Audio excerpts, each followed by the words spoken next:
Pernikahan tanpa cinta gadis desa. Bab 188. 1. Ara, Bunga baru saja memberi kabar kalau dia akan ke Paris. Kiara yang sedang bersantai sambil membaca majalah mendadak kaget hingga menjatuhkan majalahnya. Apa? Paris? Saking syoknya, Kiara sampai bingung harus bereaksi seperti apa. Dia tidak salah dengar, kan?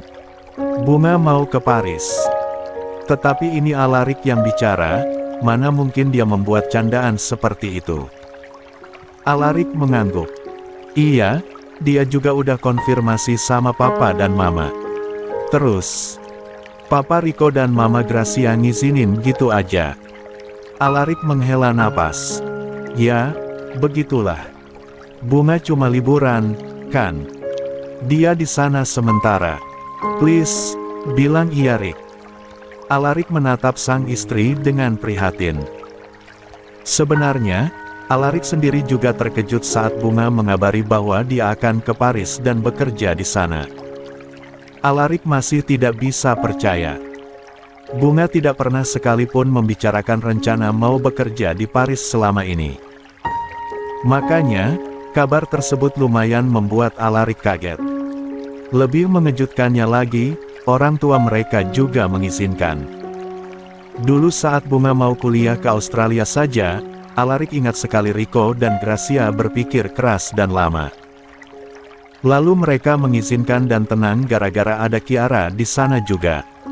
Kali ini berbeda. Tidak ada Kiara yang akan menemani Bunga di Paris. Lantas, mengapa Rico dan Gracia bisa mengizinkannya dengan mudah? Rick, Bunga beneran mau ke Paris, iya. Alarik menghampiri Kiara dan merangkul bahu sang istri. Iya. Dia mau cari pengalaman di sana katanya. Kamu jangan sedih begitu, sayang. Ya gimana nggak sedih? Ini terlalu mendadak loh. Ya kita, kan nggak tahu, Ara. Kali aja Bunga udah merencanakan mau ke Paris sejak lama, tapi dia belum berani bicara. Kiara kepikiran. Kalau memang Bunga memang memiliki rencana mau bekerja ke Paris, dia pasti pernah sesekali membicarakannya dengan Kiara meski mungkin hanya sekadar obrolan ringan dan random. Namun, ini tidak sama sekali. Keputusan ke Paris ini seperti diambil secara tiba-tiba. Apa mungkin? Kiara mendadak menyadari sesuatu. Apa karena Bang Samba nikah sama wanita lain? Pikir Kiara dalam hati. Sekarang kalau dipikir-pikir lagi, wajar kalau Bunga patah hati sampai harus pergi ke Paris. Bagaimanapun, mengetahui bahwa orang yang dicintai telah menikah dan hidup bersama dengan orang lain sangatlah menyakitkan. Dulu saat Kiara membayangkan Alarik akan menikah dengan Jelita, dia juga merasa benar-benar sakit. Jadi, kurang lebih Kiara tahu bagaimana perasaan Bunga. Kiara seketika merasa bersalah. Beragam pengandaian selalu muncul di benaknya. Andai saja Bunga bisa bersama Samba, andai saja Samba bisa jatuh cinta kepada Bunga, andai saja Kiara berhasil menyatukan mereka berdua. Itu benar-benar membuat Kiara frustrasi. Ara, kamu nggak perlu mikir aneh-aneh, oke? Bunga ke Paris untuk tujuan yang baik kok, kita dukung dia dengan sepenuh hati, ya. Lagian dia tinggalnya juga sama Kak Ria. 2. Kiara mengangguk lemah. Dia hanya bisa tertawa miris dalam hati. Tidak perlu berpikir aneh-aneh. Mana bisa begitu? Alarik kemudian pamit untuk berangkat ke kantor. Setelah sang suami pergi, Kiara segera saja menghela napas panjang. Dia sungguh merasa tidak tenang sekarang. Kiara mengambil ponselnya. Dia masih ingin berusaha untuk menyenangkan Bunga meski hanya sedikit. Setidaknya, Bunga bisa merasa bahagia sebelum benar-benar pergi ke Paris. Kiara mengirimkan pesan kepada Samba, sebuah permintaan sederhana yang dia pikir, mungkin Samba juga bisa melakukannya. Toh ini tidak akan mengganggu pernikahannya dengan Jelita. Ya, semoga saja Samba mau. Bang Samba, Bunga mau pergi ke Paris. Bisa nggak Bang Samba sekali aja ketemu sama Bunga? Buat kenangan terakhir besok. Ikut antar untuk pamitan juga. Kasihan Bunga, Bang. Tolong kasih dukungan dikit aja, Bang. Toh setelah ini Bunga juga nggak di Indonesia. Pesan itu terkirim. Ternyata, yang membaca pesannya bukan Samba, melainkan Jelita. Samba masih berada di kamar mandi. Jelita mengernyit. Dia seketika kesal dengan Kiara. Apa-apaan sih, Kiara?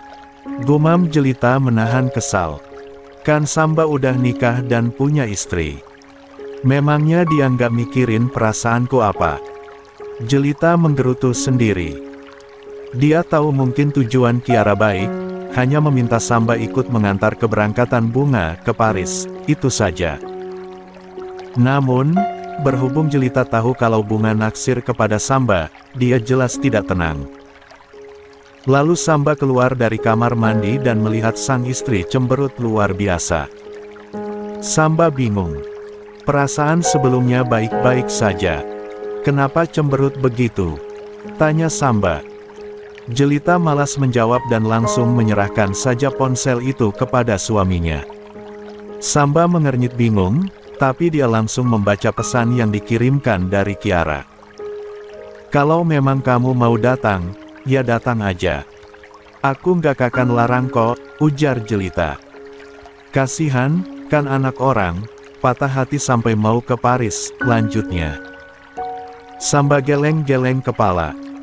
Jelita bilang tidak melarang, tetapi wajahnya suntuk luar biasa. Ucapan dan ekspresinya sama sekali tidak sinkron. Samba langsung memeluk Jelita dari belakang. Aku, kan nggak tahu soal itu.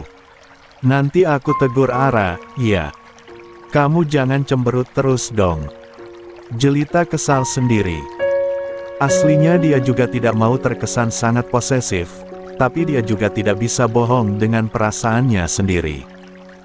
Samba terkekeh pelan. Udah, jangan marah.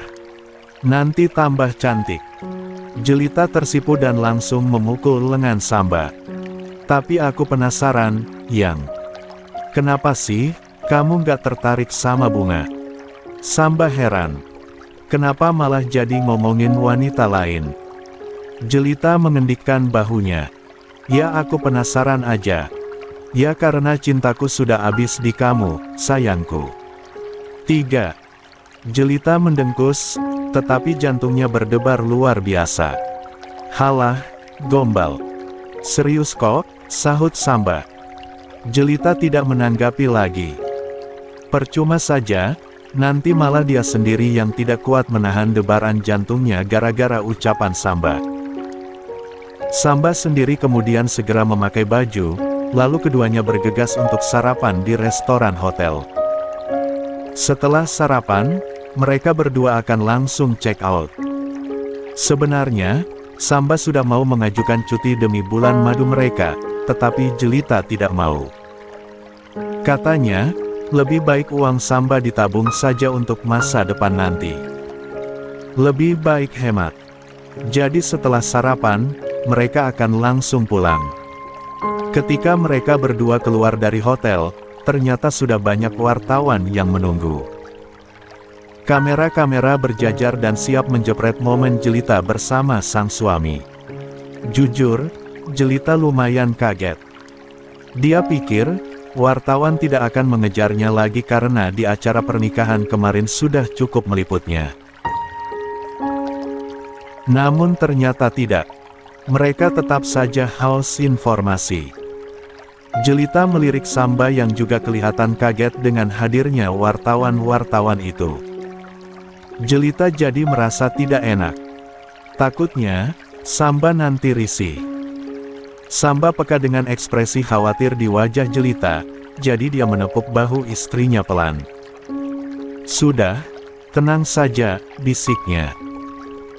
Mereka mendekati wartawan itu dan tampak rileks meski ada kamera di mana-mana, Para wartawan itu bertanya macam-macam, tetapi intinya berkaitan dengan status Jelita dan hal-hal yang berkaitan dengan profesi aktrisnya selama ini.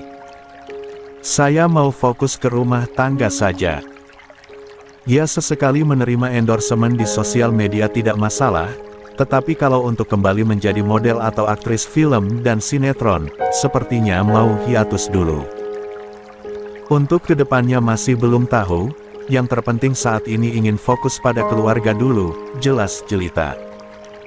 Pertanyaan-pertanyaan lain muncul bersahut-sahutan. Berhubung Samba dulu juga pernah masuk ke gosip viral bersama Jelita, jadi para wartawan itu jelas mengenali wajahnya.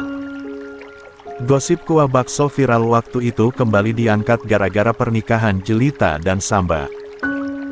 Kalau soal pernikahan saya dengan Samba, semua memang sudah takdir. Doakan saja yang terbaik untuk kami ke depannya. Jelita memasang senyum terbaiknya di depan kamera. Kali ini, dia tidak mau lagi ada gosip aneh-aneh yang mencatut namanya. Lalu para wartawan beralih kepada Samba. Mereka tampaknya juga tidak sabar untuk mendapatkan informasi dari Samba. Dulu saat gosip kuah bakso viral, tidak ada wartawan yang berhasil mendapatkan berita dari Samba karena memang dia amat menjaga privasi. Makanya sekarang para wartawan itu benar-benar berharap. Samba, bagaimana rasanya bisa mendapatkan aktris terkenal? Tanya para wartawan itu. Samba mengulas senyum tipis. Ya, saya merasa sangat beruntung mendapatkan Jelita, tetapi bukan karena dia seorang aktris terkenal, melainkan karena pribadinya yang memang baik. Jelita tersenyum mendengar jawaban Samba. Rasanya berkali-kali lipat lebih mendebarkan saat Samba terang-terangan menunjukkan rasa cintanya kepada Jelita di depan media seperti ini. Lalu bagaimana dengan Alarik? Kabarnya, Samba adalah orang yang membuat hubungan Jelita dan Alarik putus. Samba dan Jelita terkejut mendapatkan pertanyaan itu. Sebenarnya wajar saja, masalah dia, Samba, dan Alarik sudah menjadi konsumsi publik sejak awal. Media mudah sekali membuat narasi-narasi yang menggiring opini seperti itu. 4. Itu hanya berita hoaks. Warganet memang suka memelintir informasi yang ada menjadi sesuatu yang sensasional. Intinya, saya dan Samba sama-sama saling mencintai tanpa ada yang merebut atau direbut. Para wartawan merekam sesi wawancara itu secara keseluruhan. Baguslah, dengan begini Jelita dan Samba juga sekalian bisa membuat klarifikasi untuk kejelasan hubungan mereka sendiri. Memang, gosip tidak akan semudah itu reda, dan bisa saja nanti masih ada warganet yang membuat-buat narasi menggiring opini mengenai Samba dan Jelita. Tidak masalah, yang terpenting mereka berdua sudah memberi kejelasan. Bagaimanapun, sosial media memang tidak bisa dikontrol. Lalu sesi wawancara pun terselesaikan. Samba dan Jelita akhirnya bisa pulang. Samba dan Jelita pulang ke rumah dinas. Rumah itu memang cukup sederhana dan memang belum lengkap juga. Selama ini, Samba hanya tinggal sendiri, dia pun lebih banyak kegiatan makanya tak ada waktu juga memikirkan isi rumah. Yang penting rapi dan bersih saja sudah cukup untuk Samba sebagai pria lajang. Namun, kali ini berbeda. Jelita juga akan tinggal di sini. Mereka berdua akan memulai lembaran baru. Kita akan memulai segalanya dari awal di rumah ini, kamu siap sayang? Tanya Samba. Jelita mengangguk sembari tersenyum lembut. Aku siap, apapun itu risikonya. Sebab, menjadi istri kamu adalah impian terbesarku selama ini. Mereka kemudian berpelukan. Sementara itu di rumah keluarga Rahmat, Afika sejak tadi menghela napas panjang. Dia sekarang dihadapkan pada pilihan untuk lanjut sekolah di mana. Afika masih bingung. Dia tidak punya tujuan pasti harus melanjutkan sekolah di mana setelah lulus SMP. Jiwa mudanya masih tidak terlalu berpikir jauh tentang masa depan. Kenapa? Fik? Tanya Rahmat yang melihat anaknya rebahan di sofa ruang tengah dengan kening mengerut sejak tadi. Afika langsung bangun dan duduk. Pak, Sika bingung mau lanjut sekolah di mana. Rahmat berhampelan sembari mengusap-usap dagunya. Kenapa nggak SMA di Magelang aja? Bekas sekolah Papa dan Bang Samba dulu. Nanti setelah lulus dari sana kamu bisa lanjut ke Akmil. Afika mengerucutkan bibirnya. Tapi masalahnya, Sika nggak ada cita-cita mau jadi tentara, Pak. Rahmat mengernyit. Terus mau jadi apa? Dokter? Guru? Seniman? Afika seketika tersenyum. Iya, Pak, benar, seniman. Mau jadi seniman apa memangnya? Pelukis? Pemahat? Desainer atau apa? Gadis itu seketika nyengir konyol. Mau jadi idol Korea, hehe. Hanum yang kebetulan datang membawakan camilan untuk mereka ngobrol bersama seketika geleng-geleng kepala mendengar cita-cita Afika. Sebenarnya, Rahmat dan Hanum tidak membatasi cita-cita Afika. Kalaupun dia nanti tidak jadi tentara juga tidak masalah. Namun, Rahmat jelas harus selektif juga mendengarkan cita-cita Afika. Anak itu masih belia, pikirannya jelas belum terlalu paham dengan bahaya dunia luar. Papa nggak ngelarang kamu pengen jadi apapun Fik, asalkan halal. Tapi Papa agak keberatan kalau kamu pengen jadi model atau aktris nanti. Afika cemberut. Ih, kenapa, Pak? Kalau bisa terkenal kayak Kak Jelita kan bagus juga. Siapa tahu nanti bisa debut di Korea. 5. Rahmat menghela napas panjang. Dunia hiburan itu kejam, Fik. Sekarang yang bisa dilihat enak-enaknya saja karena kamu melihat dari sisi penonton. Papa khawatir nanti kamu kena skandal dan terjebak ke pergaulan yang terlalu bebas. Apalagi, kamu kan perempuan, Sika. Afika mengerucutkan bibirnya. Sebenarnya, ide menjadi idol Korea itu hanya candaan saja pada awalnya. Afika bukannya harus menjadi seperti itu, hanya tiba-tiba terlintas saja di pikirannya. Rupanya, Rahmat sudah berpikir sangat jauh bahkan menyebutkan kekhawatirannya kalau sampai Afika terjebak pergaulan bebas. Kalau Mama Yafik, pengennya sih kamu mondok aja. Cari pondok yang terkenal dan favorit, biar ilmu agama dan ilmu dunianya bisa seimbang, ujar Hanum memberi opsi. Rahmat langsung mengangguk setuju. Nah, itu juga ide yang bagus. Gimana nak? Afika hanya menghela napas panjang sembari menggaruk kepalanya sendiri. Ah, sekarang dia malah tambah pusing. 6. Hari ini, Samba dan Jelita belanja bersama ke supermarket terdekat. Mereka mau mengisi kebutuhan bulanan agar tidak ribet nantinya harus mencari bahan makanan setiap waktu. Selain itu, Jelita juga berinisiatif untuk berbelanja lain-lain. Rumah dinas Samba kosong sekali, butuh sedikit polesan agar tidak terlalu kosong. Lagi pula, sekarang mereka sudah berkeluarga. Agaknya kalau terlalu kosong juga kurang nyaman. Jelita mencatat kebutuhan apa saja yang mau dia beli di supermarket nanti. Bahan-bahan makanan segar, bumbu masak, beberapa bahan makanan instan, juga beberapa alat kebersihan. Samba cenderung kurang perhatian dengan tempat tinggalnya. Bukan berarti kotor, Samba rajin membersihkan rumah, tetapi hanya sekadar itu. Tidak ada perawatan ekstra. Sesampainya mereka di supermarket, Samba melirik Jelita yang sedang fokus membaca catatan di kertasnya. Itu list apa? Tanya Samba. Oh, list barang yang mau dibeli. Takut lupa, jawab Jelita. Samba mangut-mangut. Banyak banget. Jelita terkikik pelan. Iyalah. Kamu sih nggak terlalu merawat rumah. Samba menggaruk tengkuknya. Ya mau bagaimana? Hidup sebagai pria lajang pasti kayak gitu. Lagi pula biasanya aku lebih banyak kegiatan di luar, jadi di rumah hanya sesekali saja. Jelit,